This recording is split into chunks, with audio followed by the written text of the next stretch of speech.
Lacrosse 605, we're here with lacrosse referee Bob Hoffer, and I know nothing about refereeing the game, and I could really use some input from you. What is your position in the referee field?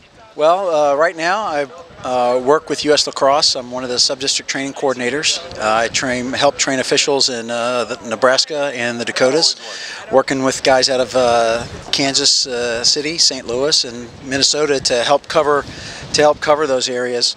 Right now I officiate the Men's Collegiate Lacrosse Association. I officiate college games, high school games in the Omaha and Des Moines, Iowa area, and I also officiate youth in those areas as well. Okay. Well, we have a couple of club college programs in South Dakota, and we have youth that's really starting to take off in South Dakota. And whenever you have programs developing and players come into play, there's going to be a need for referees, right? Yeah, absolutely. What U.S. Lacrosse would tell you is that you've got to grow lacrosse and really in 4 areas. You have to grow coaches, you have to grow players, you have to grow officials, and you actually have to grow parents who are educated in the game. And so ideally you would try to bring those up all at the same time. And that's a challenge. And one of the things I find when I go to the national convention every year is that the challenges that you will find unique to South Dakota are the same challenges that we find in the established areas as well. The game still continues to grow, and they still need officials, coaches, and players all over the country. So everybody feels your pain. Yeah. So now, if there's some kids out there that are just learning the game and playing that might be interested in becoming a referee, what do they need to do? Well, primarily, oddly as this sounds, study the rules. You would be surprised at the number of folks that like baseball. Everybody would say, well, I know how to play baseball, but not many people actually read the rule book. And so that's one of the things that you want to do. Primarily we look for kids that are 14 years and older to actually start doing the youth. And then we like basically college graduates to do, or college students to be able to work high school.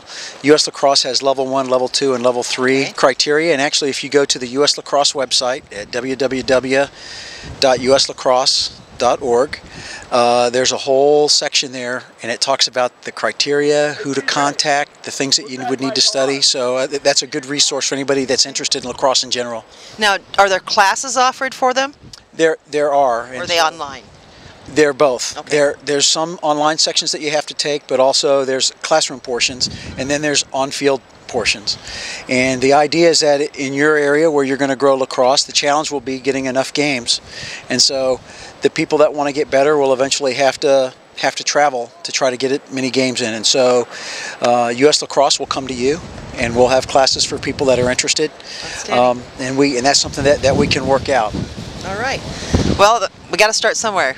We appreciate you taking some time with us at Lacrosse 605, Bob, and look forward to talking to you more in the future. And hopefully we'll see you at a referee training session in Sioux Falls or Rapid City before too long. Great. Thank you very much. Thanks, Bob. All righty.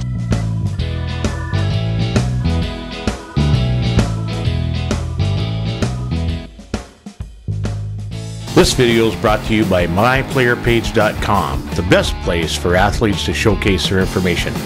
Visit us today.